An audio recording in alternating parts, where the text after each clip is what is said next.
This one's fun. Nerdiness, Allman Brothers style, with my dude, Jeff Kollath. Jeff and I go back almost 20 years now, in first meeting in the history of museum field where we both make our living. But we are also deep Allman Brother and music nerds. And Jeff reached out to me and said, "Hey, I want to talk about a couple things." And I said, "Well, shit, let's record it and do a show."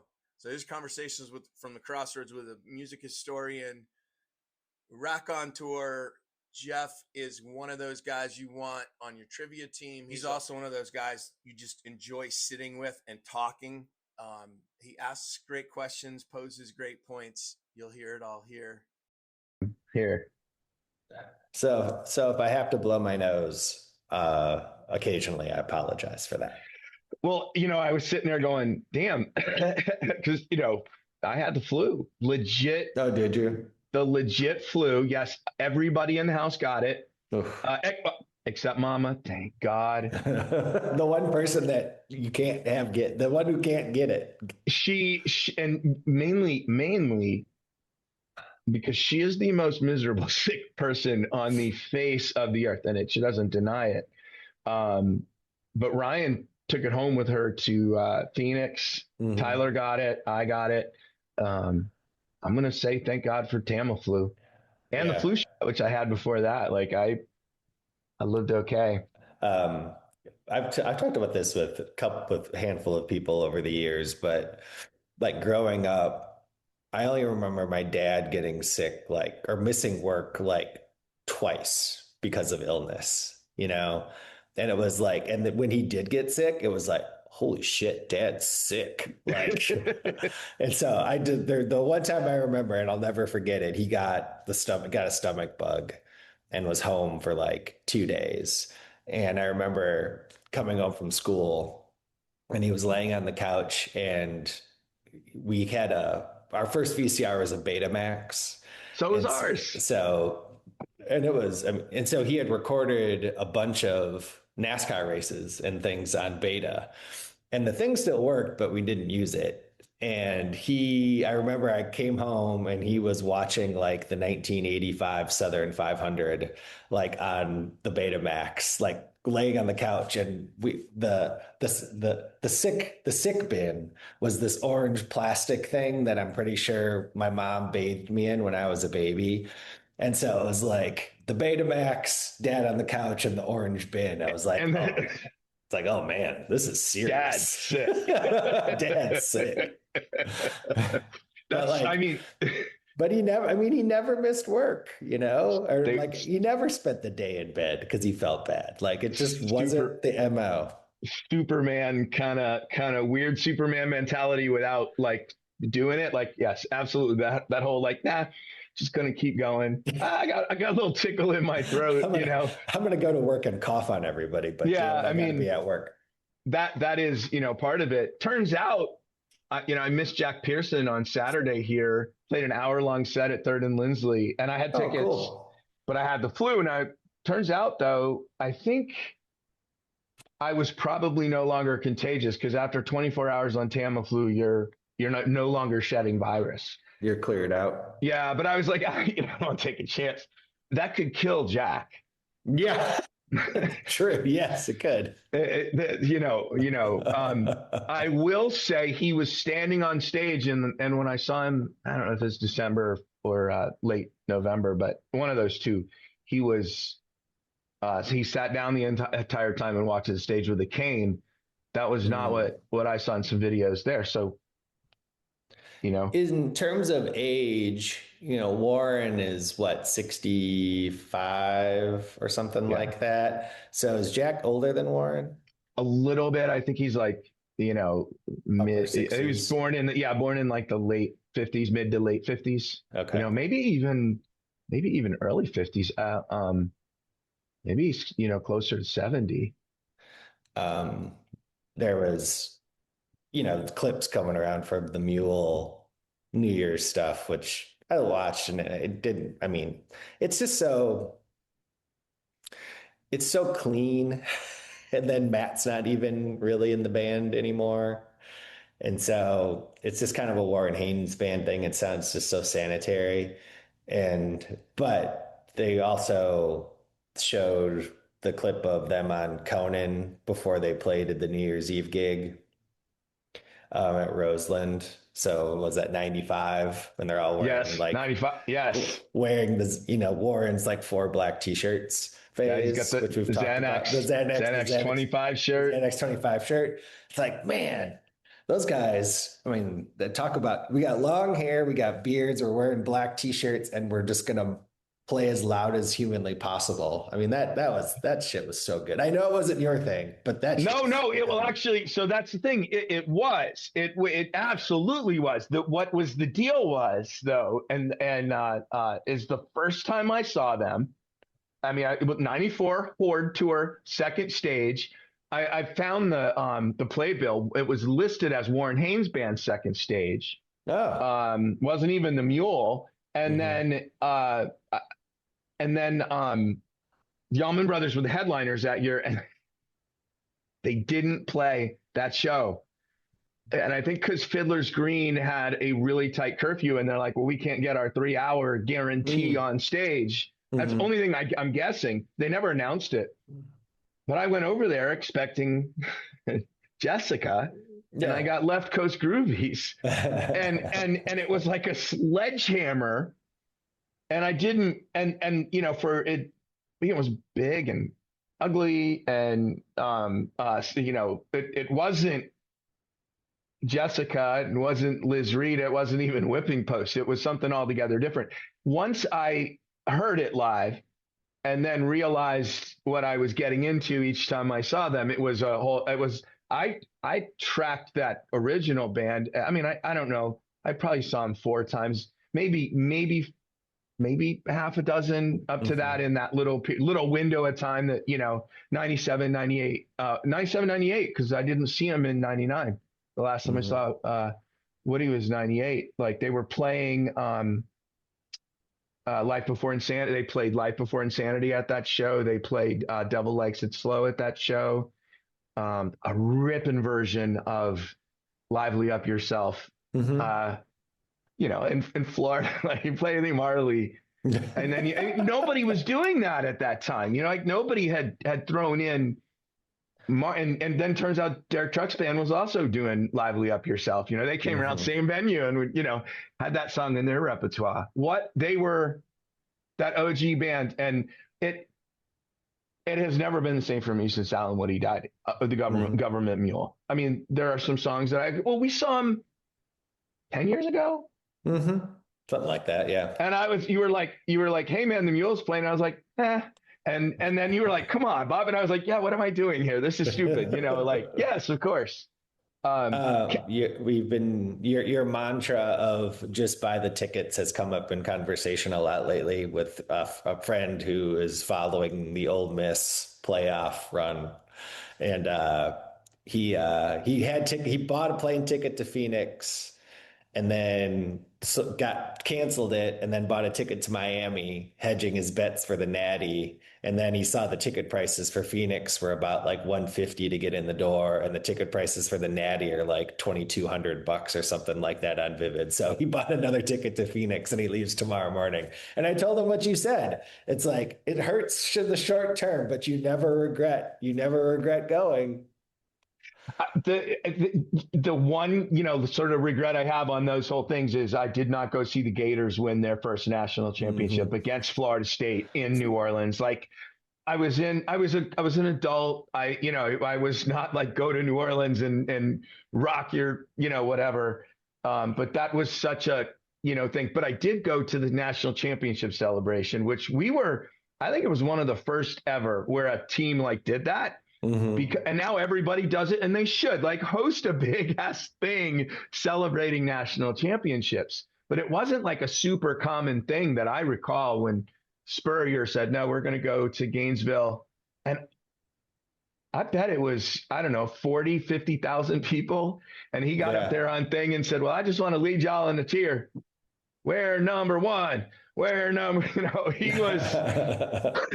was such an awesome like leader for your team, you know, like just, and he took them, you know, from nothing to that. So I'm proud of your friend for doing that. I'm happy that you passed on the wisdom, because I did. You just don't regret. You're never going to go back and say, I wish I hadn't had that experience. Oh yeah. I mean, it's the joke in our house is I have better recollection of the records I didn't buy than the records I have bought. I can tell you, you know, top 5 records Jeff has not bought, and then think about it.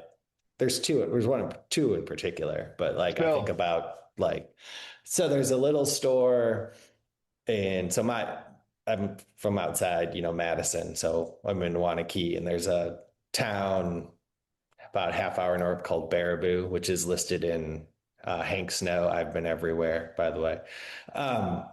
Shout out. And that's where the Circus World Museum is, and that's where the Ringling Brothers had the elephants and all their animals for a number of years. Anyway, and the Great Circus Train was based there. Anyway, on the downtown square, Courthouse Square there is awesome. Like there's all kinds of cool little shops and bars and restaurants, and it's very happening. So we always go up there around the holidays when we're home. And, you know, I had gone to the record store once before and got a couple really cool records for cheap. And I was like, I got to go back.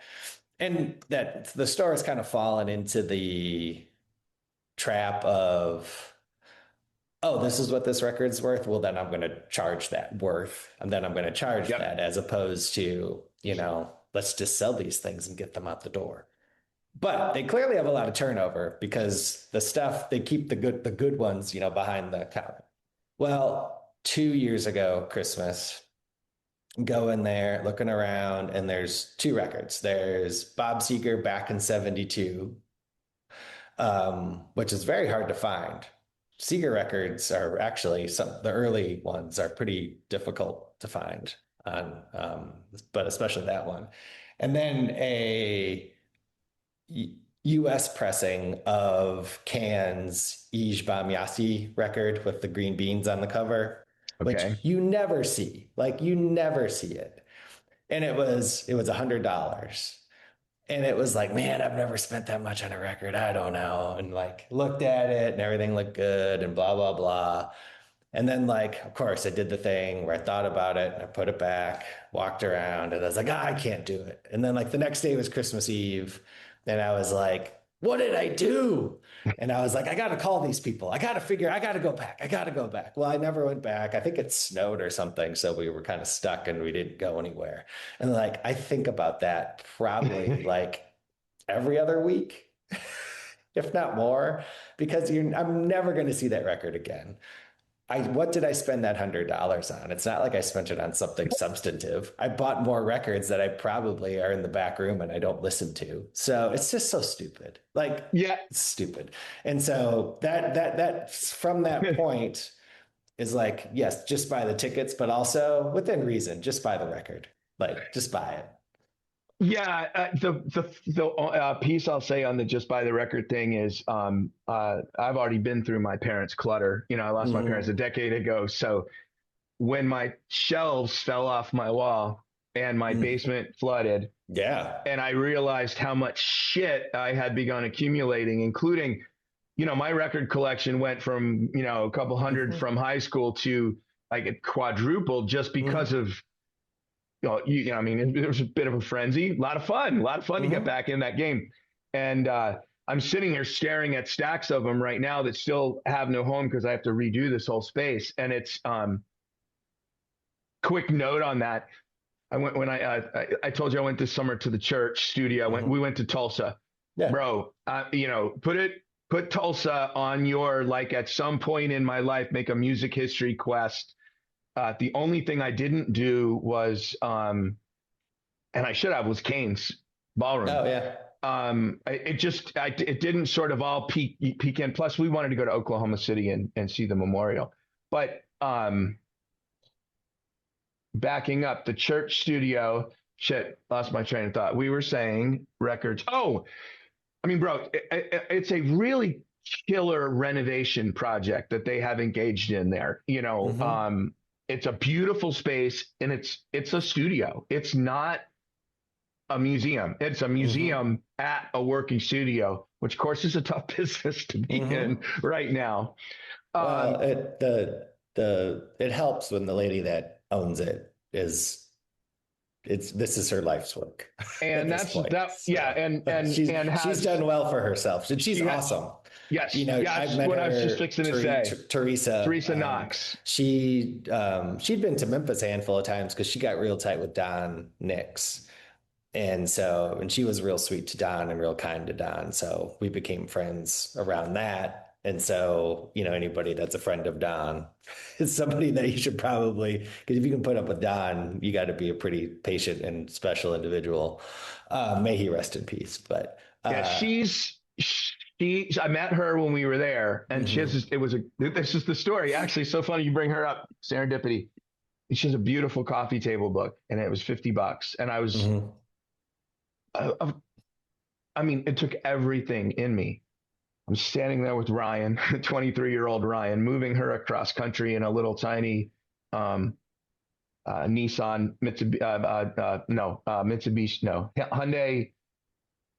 Tucson Hyundai Santa Fe, like from a decade ago, right? And I was like, I can't add another coffee table book that she's going to have to get rid of one day, And I hate that because I do love those things, and I am going to go back and buy her book. I mean, there's no doubt. I sent her a note when I came back. I don't know if I sent her a copy of Play All Night. I hope I did, but I should just tell you, why don't you just tell her, hey man, my friend Bob, ...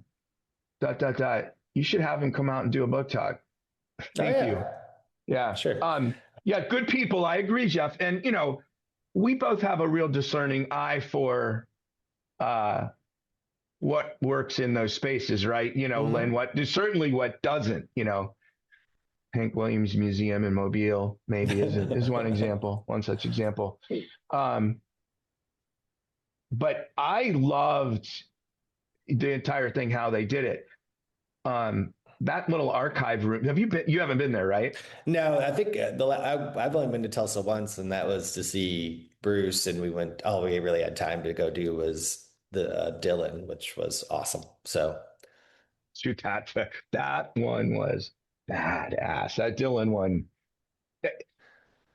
The way that they did the lyric, was that in there at that point? Yeah, the way that they did it with multiple songs throughout. As a guy who has studied musicians, songwriting, arrangement, and struggled to do likewise, like to put words on paper and melodies to chord progressions and stuff from playing, seeing that opened so many eyes, so many doors to me. And that there's a quote Greg Allman says, and it sounds kind of dumb, but it is super profound. There are as many ways to write songs as there are songs. and right. So you can do the Dylan, kind of word vomit sort of screeds, right? You can be Patterson Hood, where you're just literally writing down day-to-day observations that you have and, doing it, or Cooley, where you can spend a ton of time working on words and say these, super profound things that surrender under protest or something like that. Right. Or Isbell or the Beatles or, but there are as many ways to write songs as there are songs. And that really struck me when I went, and then the Woody Guthrie Center, which, is right next door there in Tulsa. And I'm glad we're talking about this, two museum history music nerds talking museum history music shop, two archives, which are, paper based, two-dimensional based, not necessarily the most exciting thing to put on display. The archival field in and of itself, unlike our side, the museum public history side, is not about interpreting the archival objects. It's about sort of preserving, making them available. So even having any of the sort of interpretation is a big change from, you know, a lot of things. On the Woody Guthrie side, of course, there's a lot of melodies that are lost, and they have made, you know, great effort to get his lyrics into the hands of, you know, first Wilco and Billy Bragg and, you know, Son Volt, you know, Jay Fer, and all these things. And so it was neat to see that in those two contexts with the songwriting of those two geniuses, you know, Bob Dylan and Woody Guthrie. I was really, and then of course the church, like I said, that whole visit was like, talk about scratch an itch. You know, it's great. And they, the thing about Dylan, but for me was everything was done so simply and so well that it was and clean and pleasing to be in, and there was no extra noise per se that distracted you from what they wanted you to kind of focus on and do. It was about the stuff. It was about the content of the stuff. And that's what sort of guided you through that process. I thought the way they displayed the things, some of that stuff was really, you know, unique and interesting. Yeah, it just was like, oh, we're celebrating an archive, and they did, and they did it remarkably well. And again, even the intro film, which typically I abhor intro films, but like that one was sort of like, I'm in this really great space where they have like filing cabinets and desks and writing stuff and archival boxes that like, oh, by the way, this is why you're here. We have all this stuff. And so that was, I really liked it. It was so well thought out. And I hope, and I know Bob approves, and, you know, yeah, and that's a great that was a great take. That intro films are always kind of tough, and that was a particularly good one. Well, it made sense for like it talking about doing a museum from scratch, but it's like it locks you into the reason why you're there. You know, this isn't just some random thing that we're just doing here in the middle of Tulsa. It is a little random that his stuff ended up there. Yeah. But it is because of Tulsa. That's why, you know, because of Tulsa's, you know, history and, you know, yeah, exactly. So I just think it wasn't about, you know, if it would have been ended up, say, at Minnesota Historical Society or University of Minnesota Archives or something like that, and then they decided to do it, it wouldn't be about the collection. It would be about Bob Dylan's Minnesota or something like that. And like growing up in Hibbing, being the son of a Jewish hardware store owner and blah, blah, blah. Like that stuff's great. And they talk about that in Tulsa, but the focus is the stuff. And so that's what I liked. It was sort of like, sometimes if you're going to do a museum or an exhibit that is about the stuff, it helps to have it be somewhere where you have to think about, well, why is this here? It's the answer to all the ills. Yeah. I mean, it's the what do they say in Stoicism? And it's true. The obstacle is the way.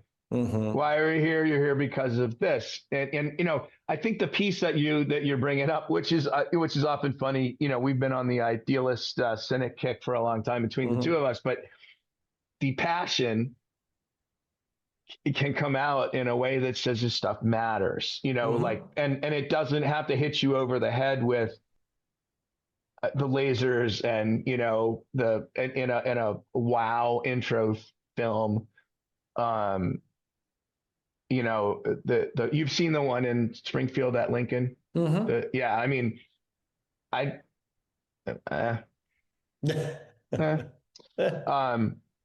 and of course, that sort of stuff is super expensive to maintain. And then, you know, as soon as everybody's been through it, then what?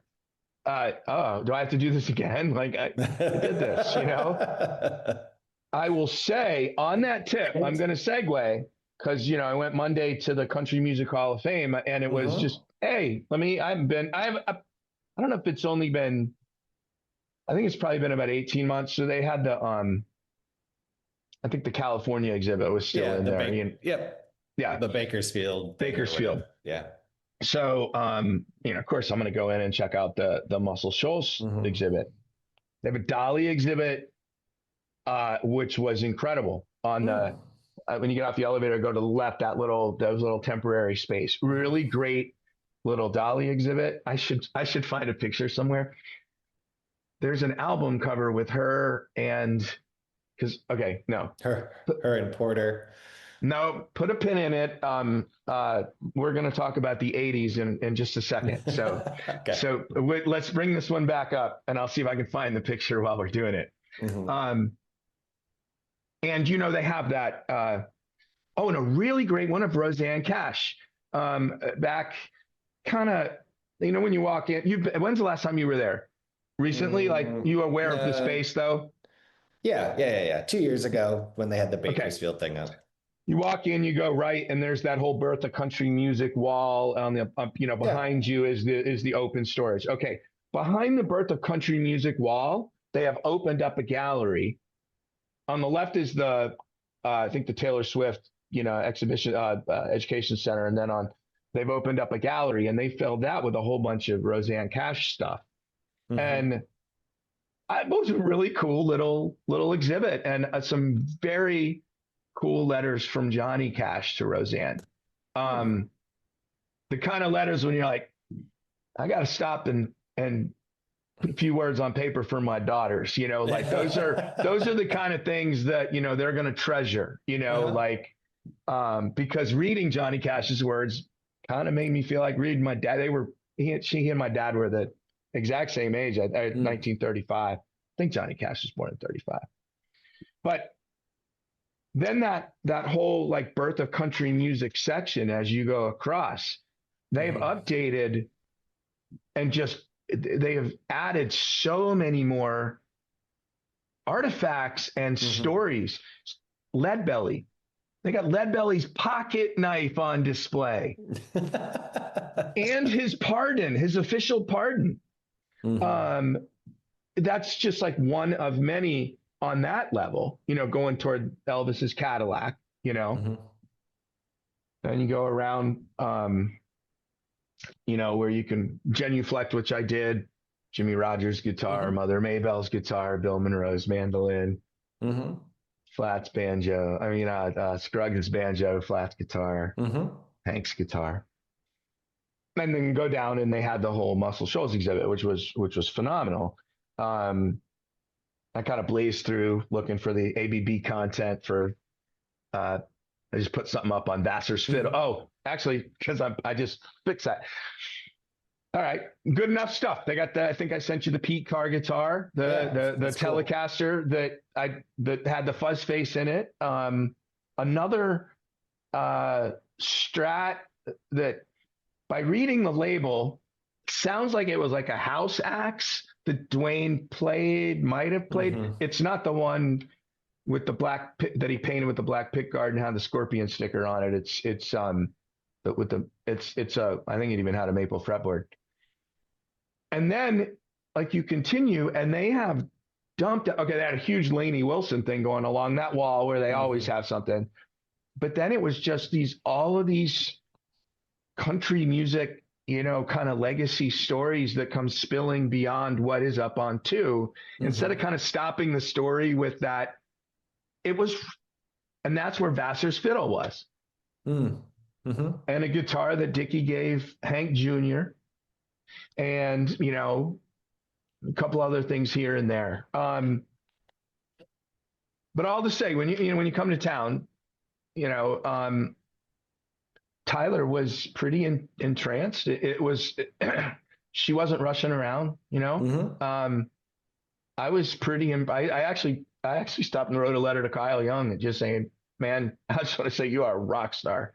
Because what do they spend? A couple $1 million on that out of the however much hundreds of millions they're, Yeah. And they're doing well. And that guy, I think he started the front desk of the old one on, I think it was front desk of the old one on Music Row, the one that's long gone. He birthed that thing. And then when they built the convention center, he was wise enough, strategic enough, and had a board that backed him to build that entire hotel complex, like right along there, bring Hatch show prints in. And yeah, you gotta like a leader, and ultimately it's up to the leader to, make this, that has allowed that museum to start showing off a lot more of what it's got. It's cool. They and now they're gonna get, a new convention center in like Elon's tunnel to the airport. We're getting a new convention center? I think aren't they gonna redo the convention center or expand it? I don't know. Everything's bigger. Everything's bigger in Nashville, Bob. I moved here 19 years ago this week. I started my job at ASLH. And we were walking around downtown on Monday, and I said, Tyler, that building, that building, that building, that building, that building, that building, that building, that building, that building. None of them. I mean, we were standing, and it was like we were standing kind of across the street from the entrance to the Country Music Hall of Fame. So where you could point, even the backside of the Country Music Hall of Fame wasn't there. The entire convention center, the city leaders set out on a vision. They embraced the Music City thing in, the 90s, early 2000s, rather than running from it.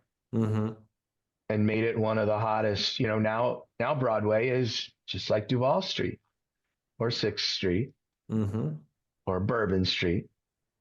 Just Bacchanalia Nashville style, Yes, it is. Yes, it is.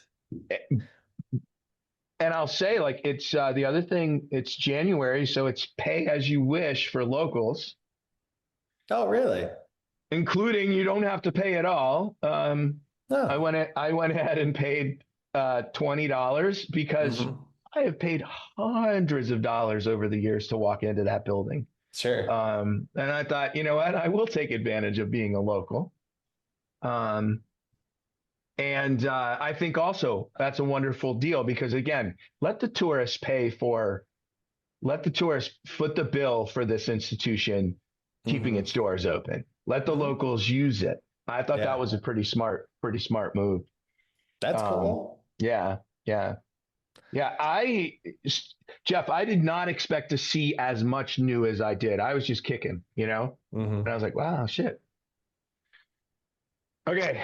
We have a list of things you wanted to talk about. I found that list. Oh, good. I found that list in an email that I had deleted. Let me pull this thing up here real quick. American Music Show. Let me move this over here. Can I move that? Well, it's all related to, your missives. That you're posting and sending out to the world. And so into the void. And it's funny because usually when you put something up, I will say 85 to 90% of the time, I'm like, I totally agree with you, Bob. But there occasionally is time where it's, hyperbole Bob comes out. You gotta hit it. But then you did the Arista stuff. And I was like, you know what? I think I even verbalized this. I said, you know what? Bob is just trashing these records. So you know what I'm going to do? I'm going to do the same thing. I'm going to sit down and I'm going to listen to these things. And we're going to do Vidal Buckley style. Jeff defends the Arista years. And you know what I figured out, Bob? You can't do it. And so, yeah, we can talk about that. I think we should start with that because that's like the freshest in my mind. And so, really, so the disdain for the Arista stuff, I think, is twofold for me. One is, and some of this I blame on the band and some of this I blame on the record company. Well, actually, a lot of it I kind of blame on the band, but the record company for sure.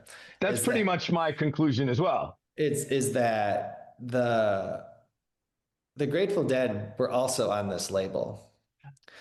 And the one of my biggest things I've grown to appreciate about the Dead over the years which even though I have my finite eras in which I listen to it, and it's just because what pleases my ears mostly, is you had a band that continuously added new material throughout their career, all the way up until the end. In 95, they were still playing songs that were either new or from way back that they were just playing for the first time. Unbroken Chain, coming out in 95, like all that stuff. But the sound of the band, the sound of the Dead in their live shows and in their recordings evolved with the time. So it always sounds contemporary. It never sounds old to me.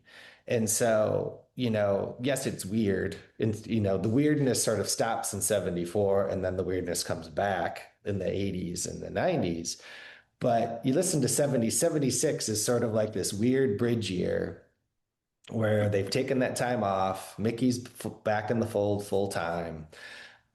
Keith and Donna are still around, but you have all this music that they had made, this new stuff that they're bringing in, and they're completely influenced by what is happening in pop music at that time.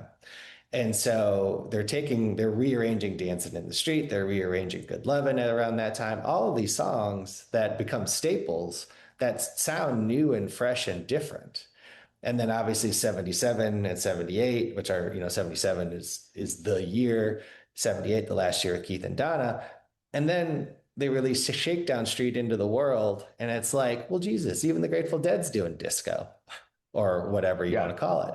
But everything sounds contemporary and it fits, but it's the intentionality behind it. And it doesn't change their process necessarily because they're still a live band, but they understood the making of records and writing of songs in that era way better than the Allman Brothers did. And so, and I think some of that is just, well, this is my question to you. Is that because they had their breakup earlier or their break earlier than the Allman Brothers did? The break was not because of animus necessarily. It was because of they just needed some time and they had some things to work out, but they came back, you could say, argue better than ever in some ways. But does it come down to they could play that they had a dedicated fan base that was never going to leave them of a certain size when they started making this music that sounds sonically different and much more of the era as opposed to the Allmans, which seems like when they come back in 79, it's, even though Enlightened Rogues is pretty good, there's a sense of like throwing it at the wall and figuring out what sticks. But there's also this sense of like desperation. And when you make things out of desperation, a lot of times you don't come up with what the intended result. You've got, so that, all right, that's a little bit of a, let me unpack just my initial thoughts as you were talking. I didn't even write notes, but one is, of course, right, you got to compare each band to themselves instead of each other, for one, like just to be fair to the Allman Brothers. Right. I think the key question, right, is and I thought about this. So, as background for anybody listening, if we decide to put this up, which I think I will, we're rolling in a good conversation. I took an assignment for Record Time magazine. You need to write for them. I'm telling you, get your record nerds. Scott is awesome. He's an awesome editor, and it's your jam. Cheap $10, $20 records that, hey, you should listen to this. I'm gonna write about Eddie Hinton's Capricorn record for sure. So anyway, I said I would do the Arista records, and I had never listened to them before, as Jeff is saying, never. I had heard songs, I dabbled, but it was so bad for me. My best friend Troy got Hell and High Water from like BMG, for pennies, and I stole it from him because I didn't want him to listen to it. I didn't want him to know how bad the Allman Brothers had become. Right. So I wrote this 3,000 word essay that I'm actually quite proud of. And he asked me, one of the things Scott asked me to do was to put the whole thing a little bit in better context. So how did it get even to this point in the first place, much less how did it get? How did we get to the two Arista records, much less the actual two Arista records, much less Brothers of the Road, like this, right? And so I know I texted you and I said, when's the last time you've listened to me? Like, it's been a while. And so, I mean, I took notes as I wrote. I put the assignment off so long. I was like, okay, I'm gonna pull out I'm gonna listen to everything, starting with the Allman Brothers band. So my records are a mess, like I said. I couldn't find the record. And I was like, okay, so I can't start there. All right, I'll start with Win, Lose, or Draw. And that was actually a good one to, sort of begin my palate cleanse state. That is not an attempt, right, on them to sort of update any sound. That's really not what's happening in 75. And yeah, that's a totally. I got a totally different set of comments about. Yeah, okay. So then I went to all right. What happens after that? So we've got Great Southern version 1 or 2, basically the same album twice. You got Playing Up a Storm, and then you got Sea Level. Now Sea Level is got to be one of the great. I mean, Sea Level, to me, that debut album ranks with Highway Call and Laid Back as one of the greatest side Allman Brother projects in history. That first record is so phenomenal. Greg was big on that updating sound on Playing Up a Storm. I mean, that's got some yacht rock kind of feel to it, proto yacht rock, I guess you would call it. I mean, was that whole thing recorded in LA? I think so. Yeah. Because it's all like LA session people on it. And most of them. Yeah. The version of, like, my friend Steve calls it, you've met Steve, he calls, Greg leaves a lot of unpolished gems, One More Try, what a beautiful song. And the best version we have, the only version is that one, the Come and Go Blues version, has a real disco-y backbeat feel, Okay. I chose not to go down the Dead's success at Arista very far, just for expediency's sake, right? But it did come to mind on several cases. One is, like, how do they get away with Shakedown Street, or no, Dancing in the Street's the one I was really going at, like, I'm going to say that might rank up there, travesty with Rod Stewart on People Get Ready, maybe, as a cover you shouldn't do. Just let Jeff Beck play that solo. We don't need to hear Rod Stewart sing it. Okay, sorry. Forgive me, faces, for I have sinned. Yeah, that's right. Okay. Tonight's the night. Do you think I'm sexy?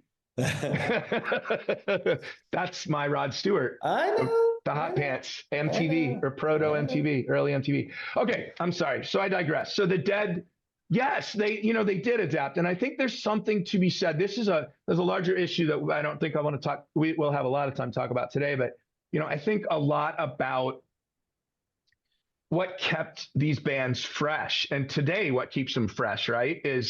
And what caused the Allman Brothers to go stale is they stopped making those studio records in the 2000s and even in the 90s, right? It cost them the issues with Dickie too, but those, when they were back together and doing records, they just remained so vital, right?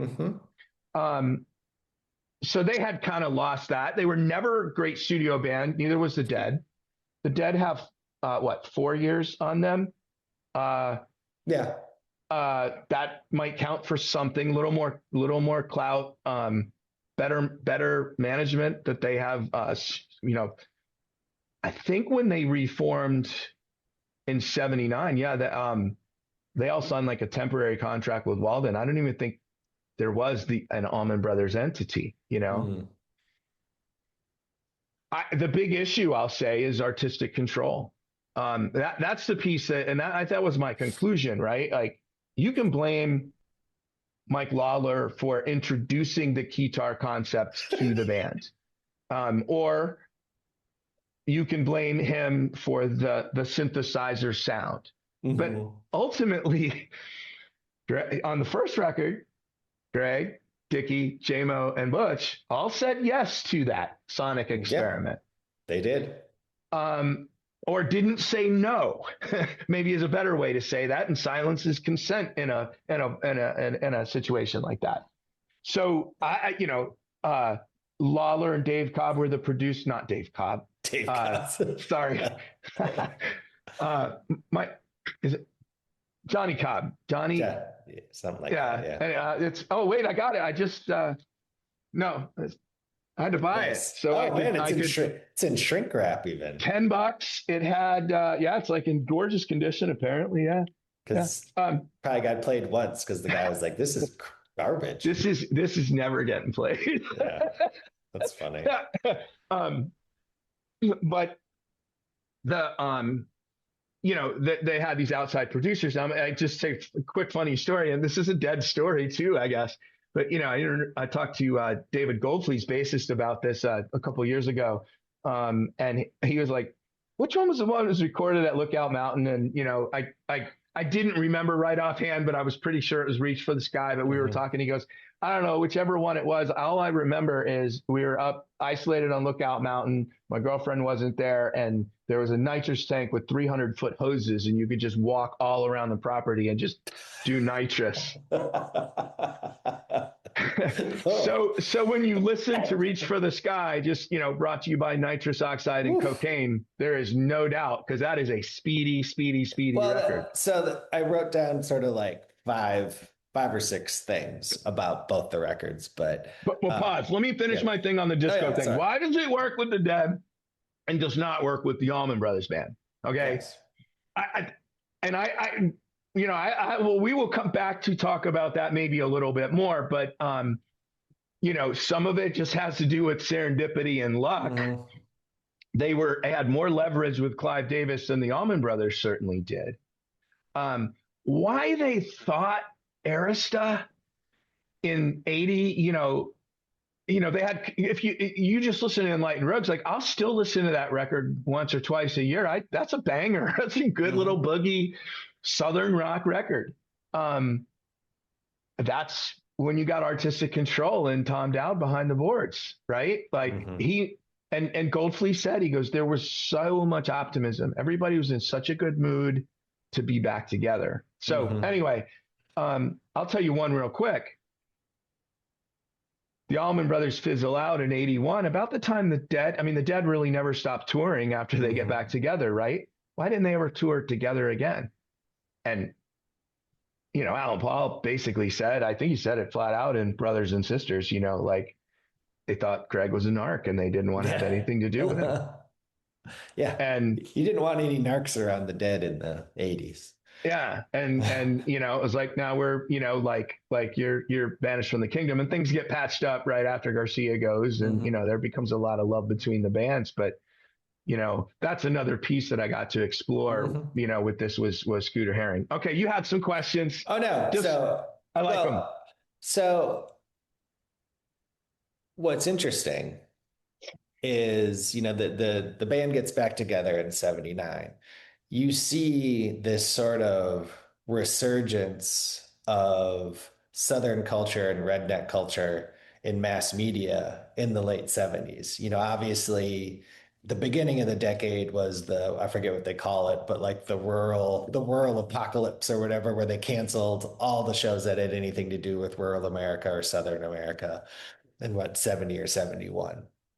And Green Acres and Beverly Hillbillies and stuff. Yeah. And so Mayberry RFD, I guess, because Andy Griffith was done by then.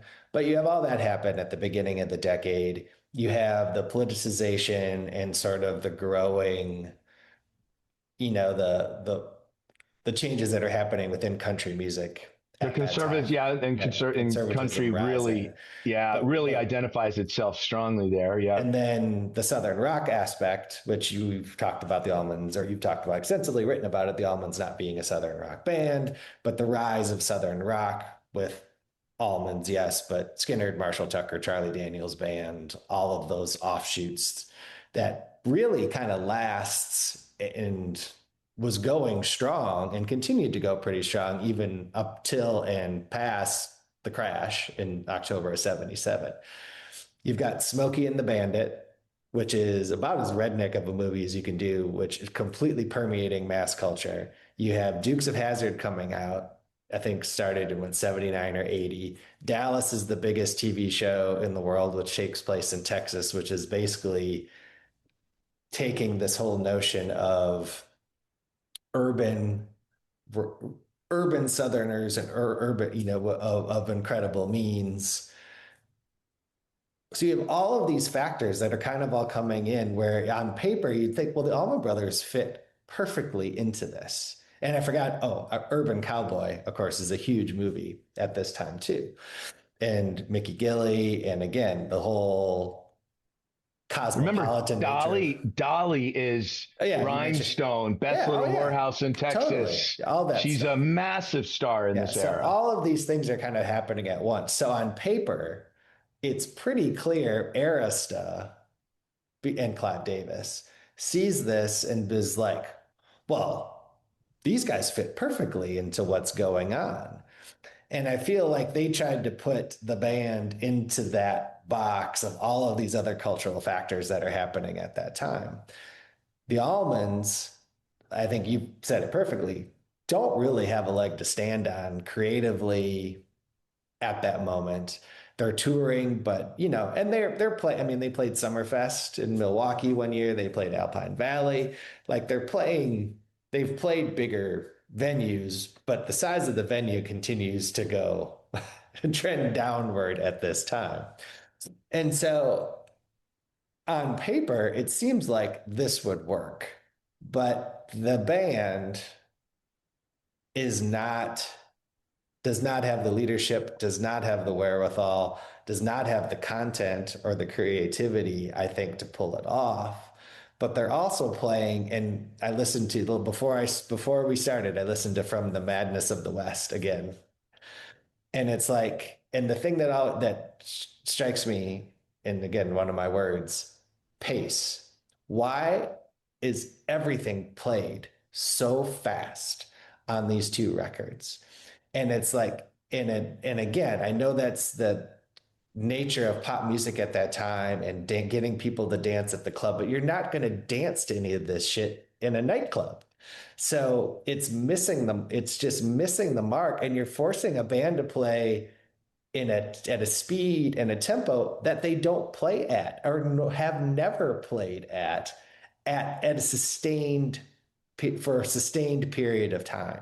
Like one of the reasons why I love 72 so much and some of the Dickie era stuff so much, it is a little slow at times, but it is deliberate. There is deliberate playing occurring. And there are moments where it's certainly speedy, but it's like Jessica is a perfect example. It makes sense to play it in the way that it's played, but From the Madness of the West is just like, it's like they went and said, okay, we recorded it and now let's make it at 1.2x. So that's the thing that sticks out about both these records, and I'll stop talking, is like the pace at which they're playing does not make sense, and what makes it so hard to listen to. And I think in that regard, it is, the dynamics, like their songs require some dynamics. Yes. And there's not a lot when you're at this going, like you said, I think you said it really well. And I had not really considered it in that kind of Southern cultural zeitgeist quite as much either. I want to give you a tiny bit, like back up some context. And one thing that blows my mind, if you Google Allman Brothers, YouTube, you go YouTube, you know what comes up, right? What, Straight from the Heart? Gainesville Brothers of the Road, 1982. Of course. I mean, I still have that on VHS. I do too. Yeah. Millions and millions of hits. Anything with Barry Oakley probably has within the tens of thousands, right? Like, is that because it's been on Wolfgang's Vault and MV forever? Yeah, I mean, it's because it's easy. It was easy to like rip off, put it up on YouTube. Yeah. When the algorithm picked it up, it's why all of my work is going to Substack. Like, I'll do all this stuff elsewhere, but those are all means to an end for me. Substack is my home. I control the algorithm. Mm-hmm. I control the numbers. of my stuff. But okay. So the worst lineup. Although I got something for you here in a second. The worst lineup, the one that never recorded a thing, background singers, guitar. I don't know if the guitar makes the appearance there, but that's the one that's shown the most. About a week before, they played a benefit gig in Palm City, Florida, Stuart, Florida, my hometown. I covered this on the Substack a couple years ago. I was doing some research and I found this Greg interview at what looked like a high school classroom free gig, and he's clear. It's middle 82. He's with the Toller Brothers doing his little tour. Okay. And they ask, it's from Florida, because they ask about this David Harrison story. David Harrison was a young motocross champion in my town. Palm City's out. My first job was out there at a flower farm. Hardest I've ever worked in my life. Never worked harder ever in my life. But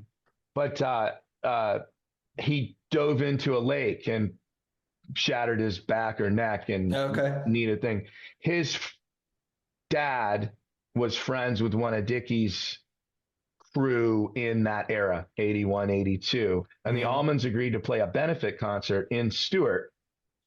And I know what they were making, which was 25 grand, because that was the fee that they showed up in the newspaper. Like the Allman Brothers are donating their fee for playing the concert. There's photos with the big old rebel flag out there. They're out in the pond. They're out in probably a cow field out that way, an empty field. And then it turns out they had so much cash and no cash controls, so they lost tens of thousands of dollars on this thing. It was an absolute disaster. The guy who prosecuted it was my Cub Scout leader.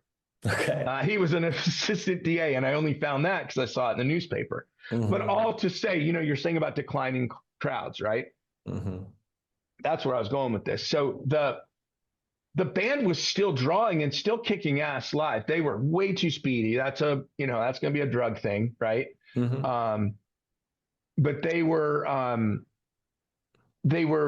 just, live. If it was just them and not the other stuff, were very good. And people brag about that all the time.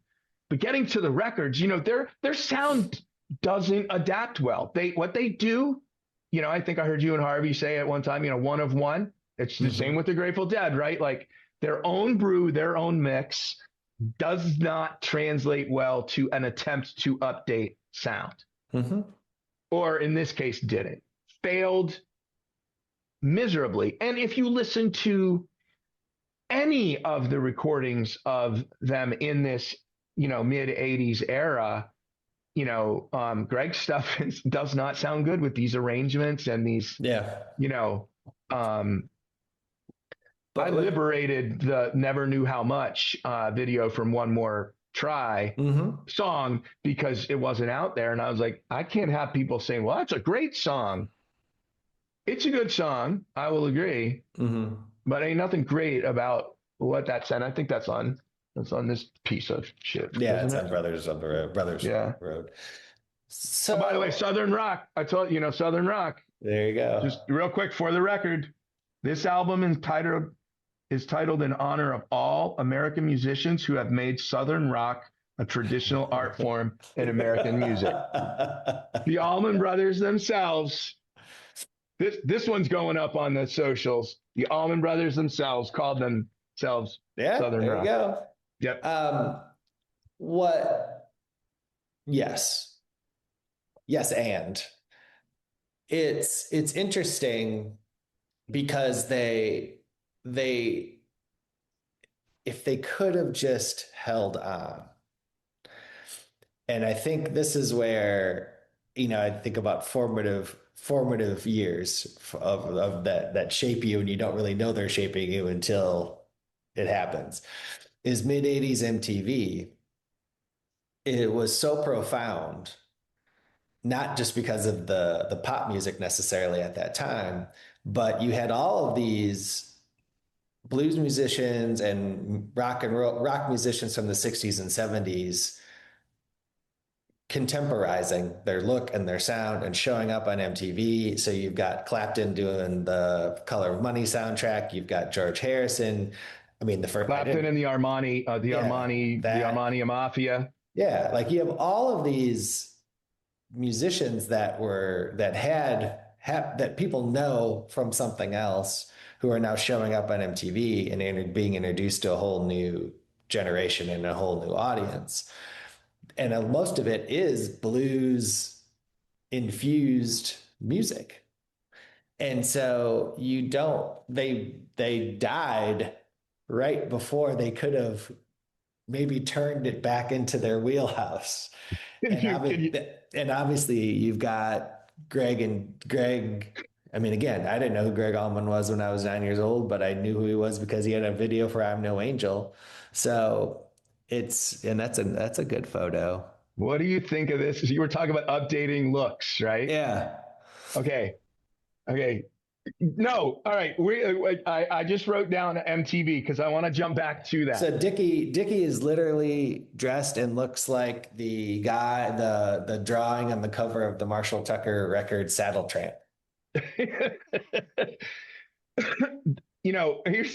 the one that really gets me. Okay, this is number one. I want you to notice who is all the way to the right.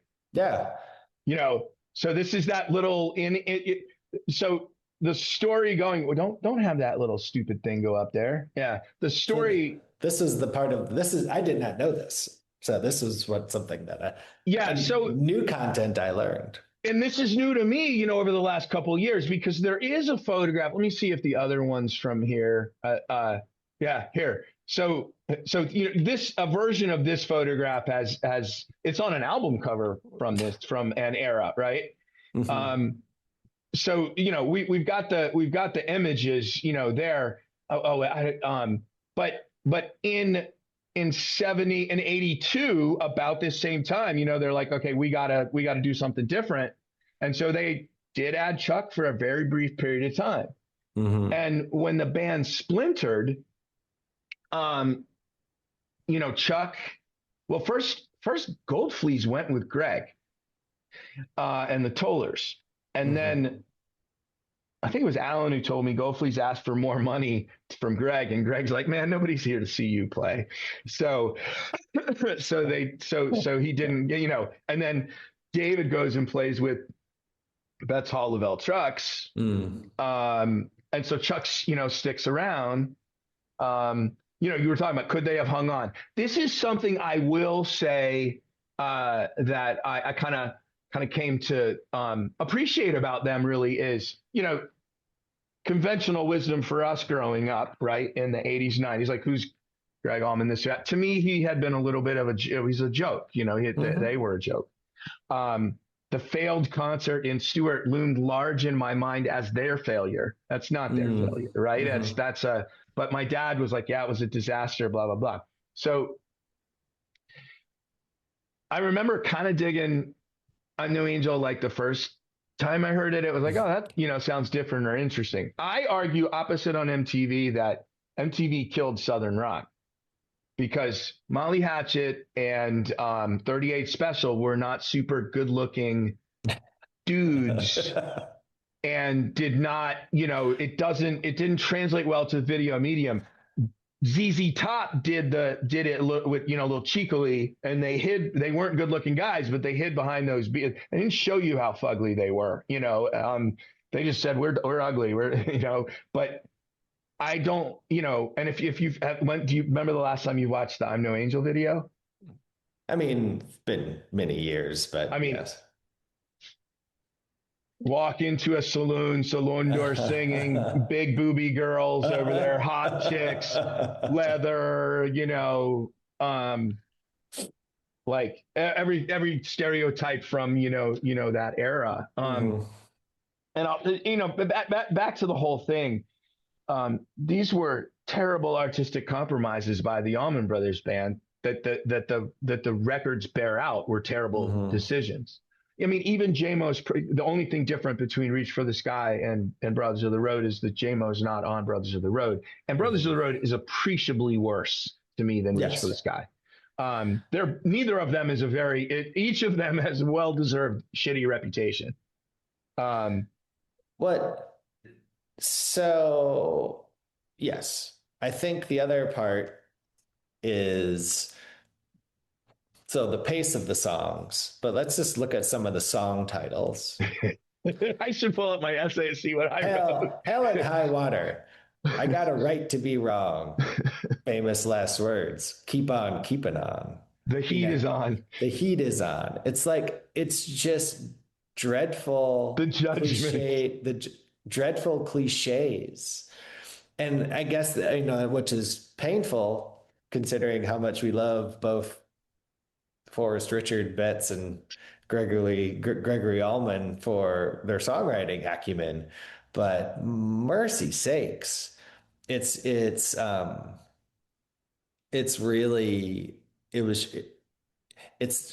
shocking. It's shocking to read the titles and then listening to the content and the music, and it lives down to what's on the paper.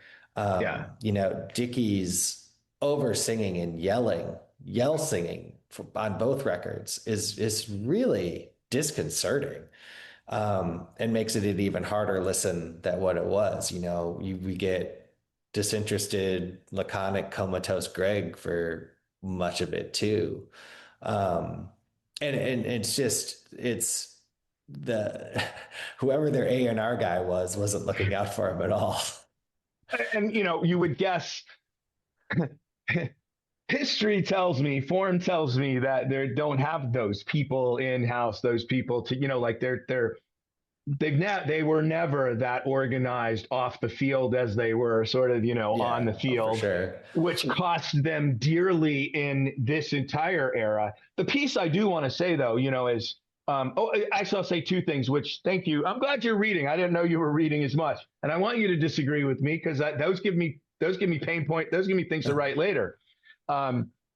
First to explain why I'm right, and then second to explain why you might be right too. But somebody came back to me. Well, no, I found these pieces in Rolling Stone in like '83. Some Chuck quotes. I found some Bud Snyder quotes in an old Hit in the Note about these demos that they had made in prep for the third Arista record. And after what had happened with Brothers of the Road, Davis, they didn't like them. They didn't hear hits. And what Snyder said was some of those songs, one of them ended up on I'm No Angel and did become a very minor, like modern rock radio hit, which is not insignificant when you consider this, you know what I mean? Right? Like how do you miss that? I mean, never knew how much. All you have to do is listen to that version that I've got up on my YouTube channel at Long Lived ABB, and listen to this one. And Jimmy Hall, that is a yacht rock sax solo. Yeah, a genuine bad yacht rock sax solo. Like not even very. It's just nothing about it that felt. I felt nothing. All it did was let's just move the song along a little bit more. So they do not morph well into other characters. The Grateful Dead, to their credit, did and have, but a whole bunch of artists. Was it you? Maybe you asked me, and there's a lot to think about these legacy rock artists and how they lived the '80s. I just reread the Leon Russell biography, which was. Have you read that yet? The Bill Janovitz book? Highly recommend. Yeah, he said it was really good. Fantastic. Very detailed. And one of the things that he really picks up on is Russell's increasing dependence on electronics and electronic drums, and his output in that era sounding increasingly more dated and worse because he was stuck on this.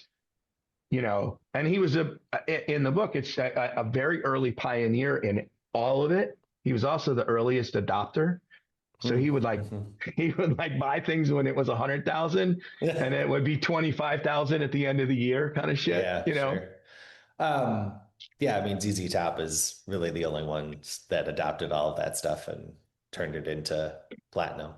Why Pink did Floyd survived it? Clapton, got back in normal clothes again. Dire Straits. Knopfler didn't wear his Armani anymore. Why didn't BHLT turn into anything? Okay, so the first thing I wanted to say was, I applaud the Allman Brothers for breaking up when they did, because they had some good material. They were in a record company contract that was clearly not going to work, right? That's true.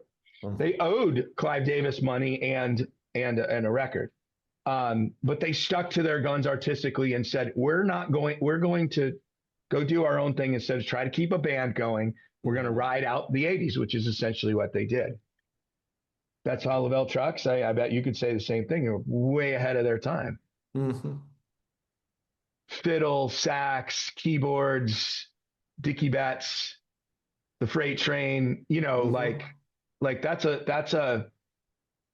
there's remnants of the, like the early 90s Allman Brothers, how Dickie led that charge. Mm-hmm. And then there's remnants of Frog Wings in there. Mm-hmm. And there's remnants of Sea Level in there. Mm-hmm. It wasn't their time. They ended up, I think, because they couldn't break through with those two records and they were particularly bad. I think it just ruined their chances artistically for good, or at least for the era. And they were wise enough to step back. I think that is like, we're not going to keep pushing this, Yeah. So they never made a record. No. And did they do any studio recording at all, or?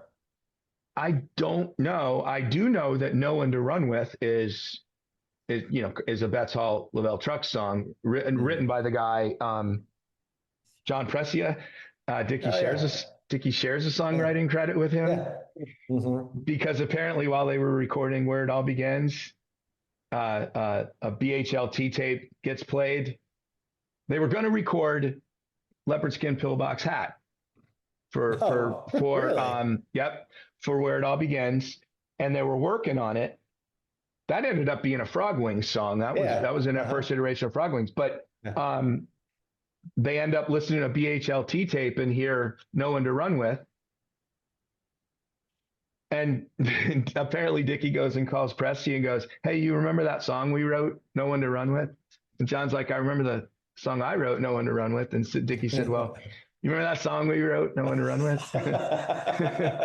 Because we're about to cut an album. And, just like Steve Alaimo, 100% of nothing's nothing. That's right. Yeah. You get a song on Eat a Peach, or you sit on your terrible demo that you recorded your vocals over. So that's funny. So where are you with time, man? I got time. All right, cool. Let's you got what keep going. You're this is fucking blast. So you brought up, you mentioned it. So you are turning up some really cool stuff that you get sent by your fans or subscribers, but you turned up a complete American music show that I had never heard, which I think is maybe the only second one that is the full show. There's bits and pieces of some that are out there, but that's the only one I've seen that is the full 3 sets. It's right. So 12/11/74, Santa Monica. Mm-hmm. It's Dickie's birthday. He gets on there and he goes, it's my birthday and I'm drunk and I don't give a fuck, or I don't give a shit. I can't remember which he said, because it's my birthday and I'm drunk. Oh, and if you don't like it, I don't give a fuck or something. And then so this one was, I have been, and I will always stand for the 12/14/74 Winterland in memory of Elizabeth Reed, psychedelic Western swing masterpiece. Jeff, I couldn't tell you how many hundreds of times I've listened to it, like on road trips, sitting down. It was part of my listening retinue when I wrote my dissertation. and then of course Vassar, and it's got that fiddle. Anyway, and so I brag on it all the time. And this guy, I wish I could find him because I want to tag him. I forget who sent it to me, but he goes, I've got this show and it's really good. And I was like, and eventually he sent it to me and I was doing other stuff. And, one of these days someone's going to shut me down like they did on Facebook, but, they, but I was like, forget it. Like, this is just sitting here. Like, people will enjoy this. I'm just going to put it out there and let the world, and they need to hear it because, I forgot about the paper, you did a conference paper on this tour. Was going to fail an aborted effort, but I was going to talk about that too. So, but it is such, the American Music Show tour itself for guys like us, right? And like you said, it's a 3-set show that's got, Dickie said, I wanted to show, kind of the evolution of American music. And, this is what I brought to it because it kind of ending with Jessica and Liz Reed and those sorts of things. So that has been super cool, like things have shaken out and, fellow travelers, man. I mean, I think that's, we are in the business. We've been in the business of this in museums for a long time, wherever we are and whatever we do, however we collect. The show was a reminder, and again, I mean, same thing about Winterland, it was a reminder of a handful of things. The biggest one I'll say for last, but the first thing is how, in the hands of anybody else, how the notion of I'm going to create a concert tour that's basically my interpretation of American music. I'm going to call it the American Music Show. I'm going to put on this show. And for them, and now it wasn't as bonkers as Greg's tour, and Greg's, that's a whole other conversation. But it's this notion of it in the wrong hands, it could be the most conceited, arrogant thing that, I mean, if your friend Rod Stewart would do something like that, right? Where it's like, well, where do you get off saying that? Who are you to just decide?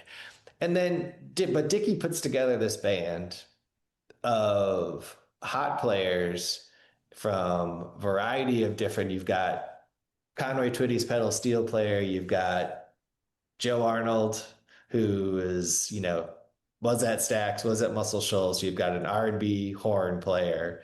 You've got the Poindexters that are doing Florida Bluegrass. And then you've got all these other great players that can do what Dickie wants to do and contemporize the Allman sound and his solo record sound. And he puts it all together and arranges the show in such a way that takes you on this journey. And like you said, ends so perfectly. It ends so perfectly with just this Liz Reed, where it's like, this is where it all comes together. And it's jazz, it's bluegrass, it's Texas, it's swing, it's Western swing, it's rock and roll, it's psychedelia, it's blues. It's all of this rolled into one. And like, for them to pull that off and for it to just faceplant in the way that it did and not be as successful as it should have been is one of the greatest missed opportunities and shames of the Allman Brothers story, because I think it's what eventually sets the course for the demise. What happens in 75 into 76. That's because it is very much because and Alan was written about this, and it's true. It's just you send the two guys out on the road to play behind their solo records, and one goes like this and one goes like this, and the one that goes like this isn't breaking any new ground. He's basically, his is a love letter to the music that his influences. His influences. Yeah. And it's it's a fine show. I got no quarrel with it. But is it breaking new ground? Is it saying anything different? Is it adding anything to the catalog or the lexicon or whatever musically? I'm going to argue yes, but not. It was the ambition the ambition Dickey had is worth. I'm with you. Thank you. This is something I'm gonna play around with. Keep going, and then I have a point. But then you create the bad. I mean, again, the money, the cocaine, whatever. The booze, what was maybe a friendly competition struggle between Dickie and Greg. I think Dickie had pretty much won that struggle by the end of 1973 because it clearly was Dickie's band, in my opinion. And then you go in, they're riding high, and you go into 74, and we're like, we got money, we got power, we got name, we got all this stuff. So we're going to do this and we're going to do this. And I think it did poison the well in so many ways. And you couldn't, once all of that riding high of 73 goes away, they were never going to recapture it again. And that's evident to me in the stuff that you've written, that Alan's written and talked about forever. And the musical output. I mean, from Brothers and Sisters, which is the last Allman Brothers album I listened to front to back without a single skip. Like that's, I started to write that into that essay I wrote to sort of explain, like, how does it happen? Well, the first album it happened to is Win, Lose or Draw. Mm-hmm. Okay, so I'll go back to something I've talked with Alan about before. I'll probably talk to him about again. One of the things Alan really got close to was like Watkins Glen, and what honestly I would say a failure on Walden's part to get that recorded and filmed. Mm-hmm. You know what I mean? Mm-hmm. Like he's threatening to pull the band at last minute to get an extra 100,000. What? So that is a great point because that emphasizes, I think, what we already talked about. One of the greatest issues in this band is the short-sightedness, penny wise and pound foolish of the decision-making process. Continue. Yeah, and so like this on Dickie's part, right? Total utter failure of management. Mm-hmm. On that part to promote it the way it should have been. I'll give you one. I think I've sent this to you before.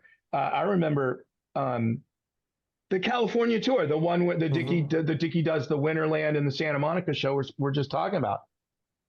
Greg and Dickie played. Greg played first, mm-hmm. and I think it was his second solo tour. It wasn't even the laid back tour. Greg played like a month before Dickie. Mm-hmm. I mean, you're saturating the market there, guys, with your Allman dollars. You just split it and you favored the one guy. Mm-hmm. Now, Dickie's concept was very ambitious. Dickie was not a musical director like Leon Russell that could have harnessed it a little bit better right out of the chute. It was a little bit shambolic, as I understand, out the gate. Mm-hmm. Poor attendance bothered him tremendously. And you get to Mr. Batts and the fact that he was in a band named after Allman and was the creative director and leader for 30 mm-hmm. years, but his name wasn't on the band. And then, Willie Perkins claims he changed his name to Richard, and that confused people. I don't think that helped. No, and that's one thing I was just going to say too. It's like the missed opportunity and the disservice. It's sort of like, again, the record company has to step in and just say no. The manager, it's his job. It's his job to fulfill the artist's artistic, to help the art, like get to their artistic vision. I mean, he's raising money for American Indians in the 70s. Like, this is not hard. Just throw some attention to it. And, and he was a rock and roller who looked cool as shit. And when he wore, and was very earnest about it, that is, Highway Call, it's hard to say, like, what's the first, like, Americana record, right? Is it the Motel Shot? Is it Will a Circle Be Unbroken or something? Is it earlier? Is it like Burrito Brothers? I was about to go earlier than that and say Sweetheart of the Rodeo, you know, Yeah. but where do you really point it out, right? Is, and, you know, the fact that I thought about this yesterday, right? Like that Vassar Clements is the country picker, that stone country picker, as I quoted Dickie saying yesterday. Stoned. Yeah. He, you know, bridged that gap from Bill Monroe. I had to look it up again to make sure I was right, that it was Monroe and not Flatt and Scruggs. From Bill Monroe to Nitty Gritty Dirt Band to Garcia and then Dickie Betts. Yeah. And so right there you have this and Will the Circle Be Unbroken was was sold. I think it did really well, like right out of the gate, right? Yeah, it might have been slow, but it was a great record that got a lot of attention. Highway Call fits right there. You know, we've talked about this before. You know, the Allmans, you know, lack of any business sense as an entity. You know, it goes back to when I read that piece. I still can't find it. But that they said that the Dead signed up for a press clipping service in like 1965. I reference that a lot just because I think it's brilliant. It's so I was about to say the same thing, right? Like that'll tell you, I mean, you know, artistically, they could weather the 80s differently. It's not their best material. I don't care I can't listen to it. But their record, they sold well. I looked that up too, just in comparison to this Allman era. But you know, when they took that break, you know, and they had to, right? Because Dwayne died. They finish Eat a Peach. They go on the greatest tour in history. Barry dies. They finish Brothers and Sisters. They become the biggest band in the country. And they're still dealing with PTSD from 2 years earlier and the PTSD of becoming famous.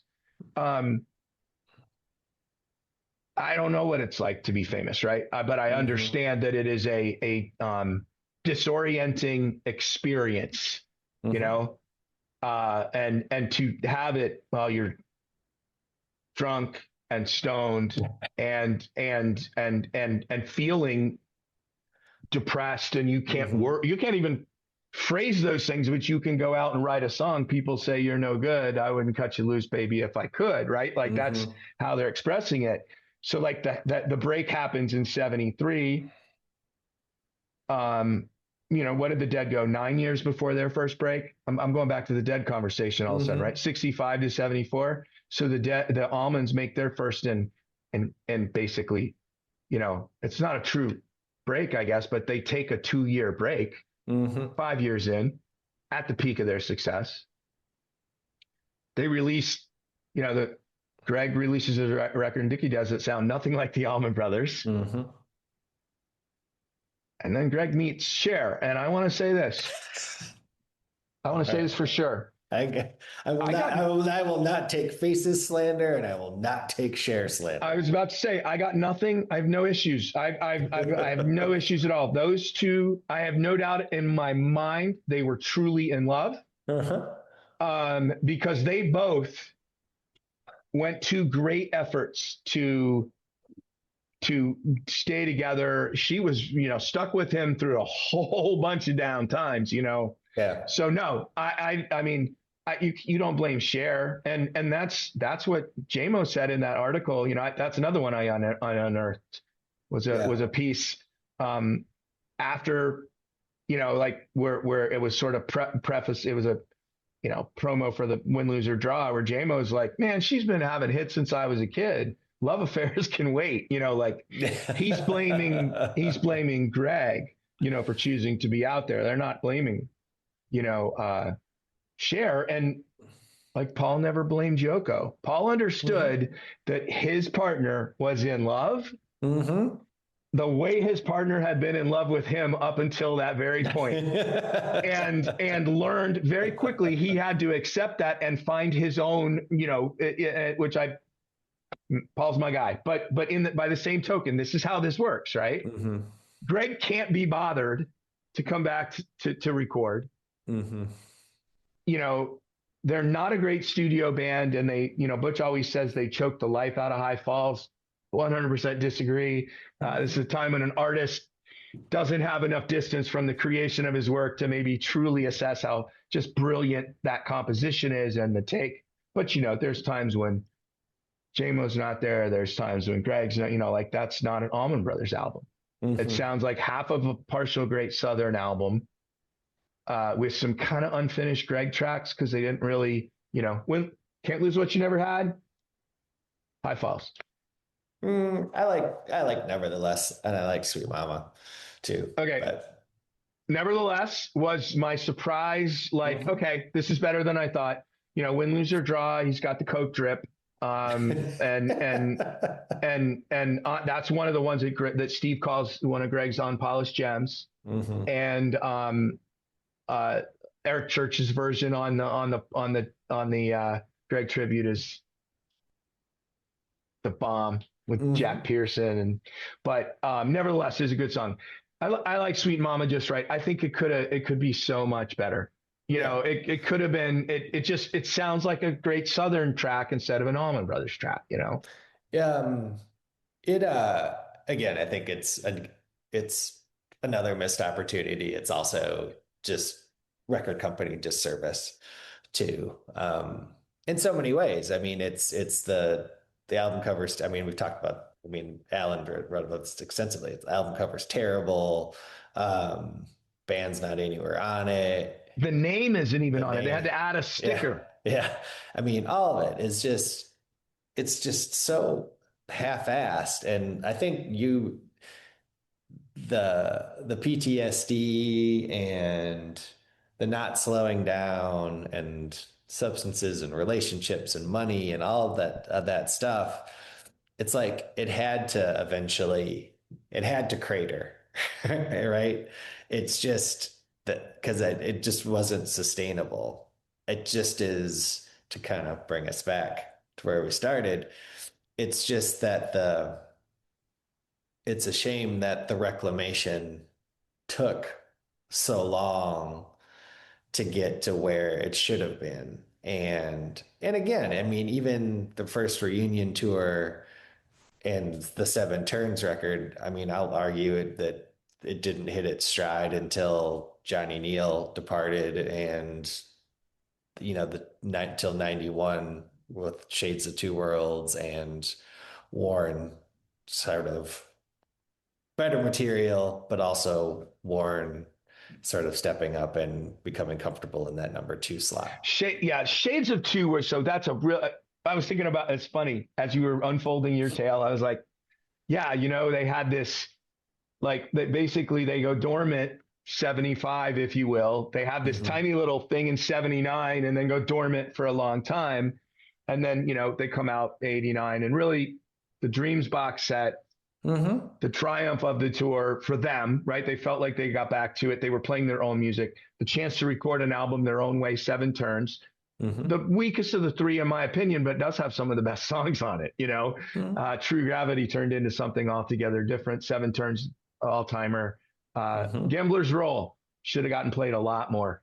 Yeah, it's a great blues song. One of their best slow blues originals, ranks up there with Desdemona. So also Haynes co-write. I totally agree with you too about Johnny Neal. Like, that wasn't a great fit. It took some time. Seven Turns to me is their last true Southern rock record. So I'll say that on the record now. It has a lot more similarities to Enlightened Rogues than it does Shades of Two Worlds or the psychedelia.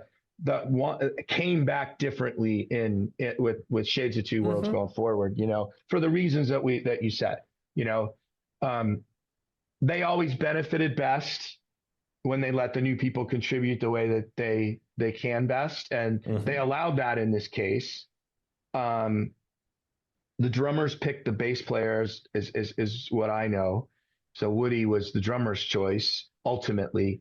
Last time it was right. Dickie brings in his guitarist and his bass player, and that became Dickie's bass player. With Gold Fleece, right?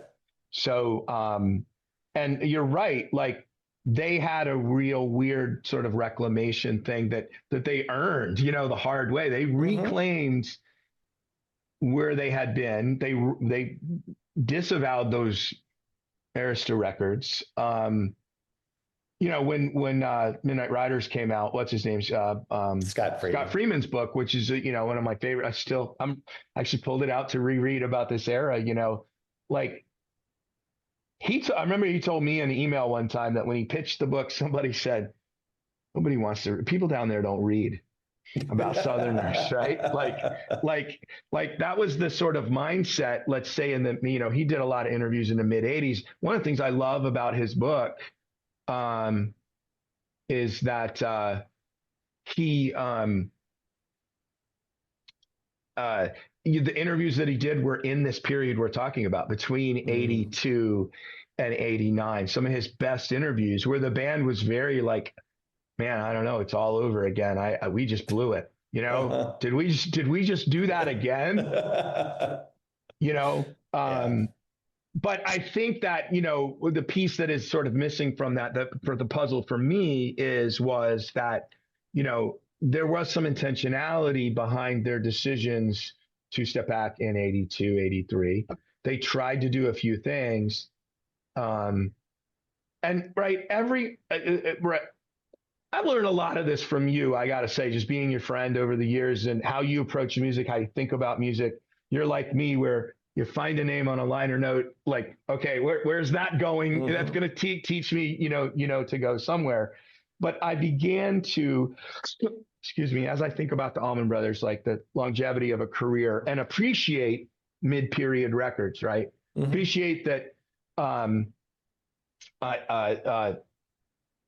people, like Leon Russell put out that record with with Elton John, for example. Those types are certainly special, but Greg's Low Country Blues or any of these, like there's a gem in there somewhere, mm-hmm. right? That a producer is thinking about song selection and arrangement that might fit an artist really well.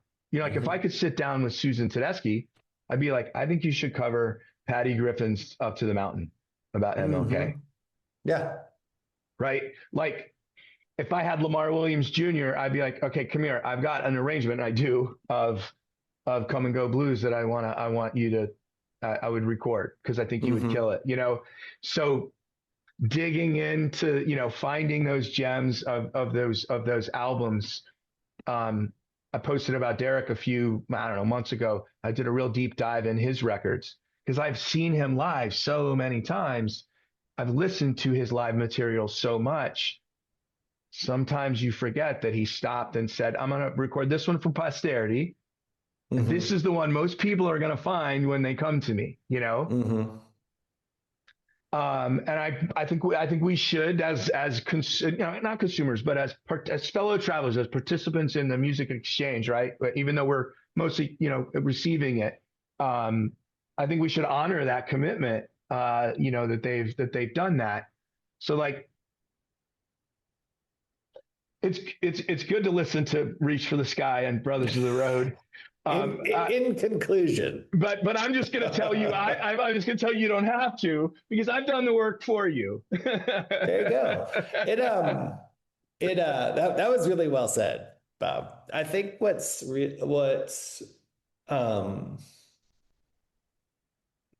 sort of put a bow on everything, it's very interesting.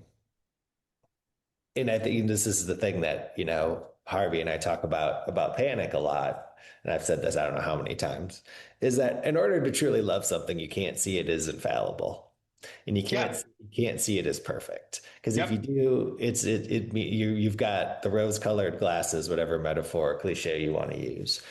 And I think that for me, the Arista records are the low-hanging fruit that you can just discard. The true sort of love of this band comes from you being critical, you're leave my every hungry black-hearted woman at home, criticisms that you've levied over the years.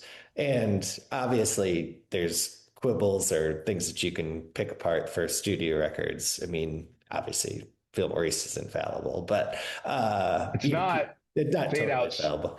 Fade outs. Fade outs. fade That's outs. it. That's it. Other than that, it's infallible. Fade outs. But and on down the road, because I think, and it's not just well, they can do better. I know that they can do better. How come they're not doing better? It's not that. It's just like you viewing, having the context available for every bit of art that you're consuming helps you understand why the artist or the musician was doing what they were doing at that particular time. And so it helps you understand it. So again, I think the Arista stuff is at its core unlistenable. And I think that's what makes this such an interesting thing, because I totally agree with you that you can usually find something on a record. It's pretty rare if I get a record from an artist that's like, I think heard a single of his one time and it was really great, but I found this LP, and then you get it and you're like, bad.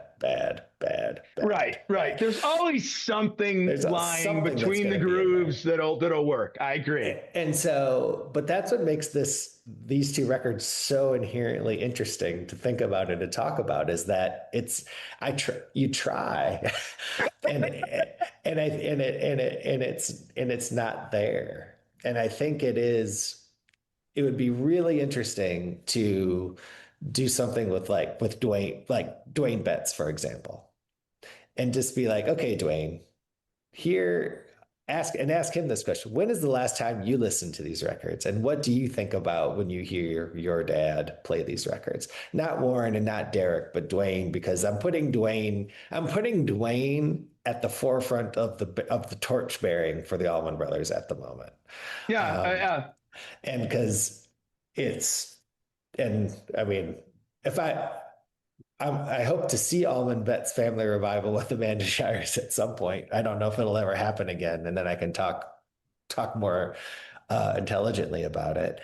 But it would be interesting for me for him to listen to it in what he hears and what he knows, as opposed to just from the fan perspective. Because again, it is very much there's an instrumental. There's got to be something there, and maybe, but it's still too fast. And so that's what again. Two terrible album covers as well. Oh, the artwork is just atrocious. But to stop prattling on, I think that it's one of the rare instances for any of the bands that I like or love that I can just say it's not worth your time. They met extremely low. They exceeded extremely low expectations. I did listen twice through to Reach for the Sky just to make sure I didn't miss anything, good. I want to circle back to your point about perfection and those things. One of the key moments in my journey from turning my dissertation into the book, Play All Night, Dwayne Allman and the Journey to Fillmore East, is when I made the pivot from Dwayne is the greatest thing ever, which is what the dissertation was, to how do we know who Dwayne Allman is as an artist? How do we know what his artistic vision is? And how do we know if he succeeded, right? Which is the whole thesis of the book. And that was Fillmore East. And I struggled, right? Because Dreams is not on Fillmore East. In fact, they didn't play Dreams over that weekend. And you said to me one time, Bob, just because they didn't play your favorite song doesn't make it not a great album. And I'm going to say, I fully expected you to say, yeah, man, that album is incomplete without, So I had to kind of take that little nugget you gave me, who couldn't even tell you was that it had to have been after dissertation and, pre-book, obviously, because I was making a move. So let's say 2020, 2021. Couldn't tell you when it was, how we had the conversation. One of your casual comments you threw out there. And then I had to say, okay, well, why is that? And you know what it is? I determined, they didn't record Dreams that weekend because he was pretty happy with that take from that first record. They had things they had to record, so then I had to put my mind in the context of, okay, an album. single record, double record, like, and that allowed me to sort of, that little comment was a key point for me to push forward. My complaint about the record, and that's, what I said is I hate the fade outs because it breaks up the consistency of the listen. And my first real contact with that record was Fillmore Concerts, which was a pastiche that sounded like a 2.5 hour Allman Brothers show, and more or less was. All to say though, right? Any piece of art is the artist scratching his or her own itch. For me, if it doesn't resonate, it's on me. That's that's if an artist is doing things for their true intent instead of maybe for the marketplace or something else.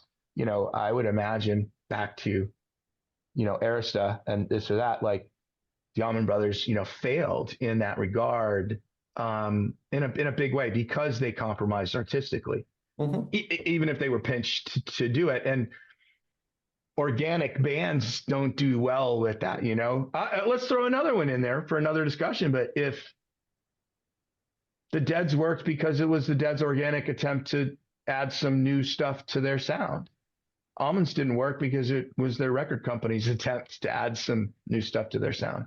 Sure. It's just, it will never. It's one of the things about the Dead I've just grown to appreciate over the years. And it's not something that it makes me listen to that era of music more, but it's sort of every time I hear Shakedown Street, when I'm listening to a show, it's just sort of this reminder. It's like, this guy's understood this. Yeah, I'll say that, that was another piece of writing, Play All Night. That was my friend Spencer who wrote at one point. He goes, don't be afraid to explore the Dead Allman connection.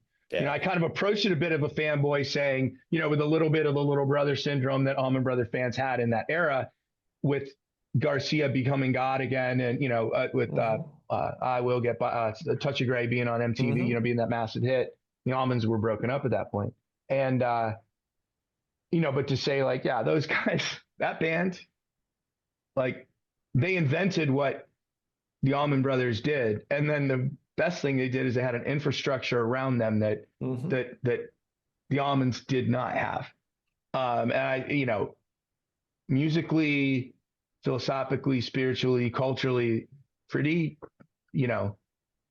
both of them equally significant in their respective areas, and one of one, I know we're digressing, but did the Allmans have a mailing list? And like, did there a fan club or anything that you could? They did have a fan club. Get on the mailing list and get tour dates in the mail or anything like that, and how to get tickets or any of that stuff like the Dead did.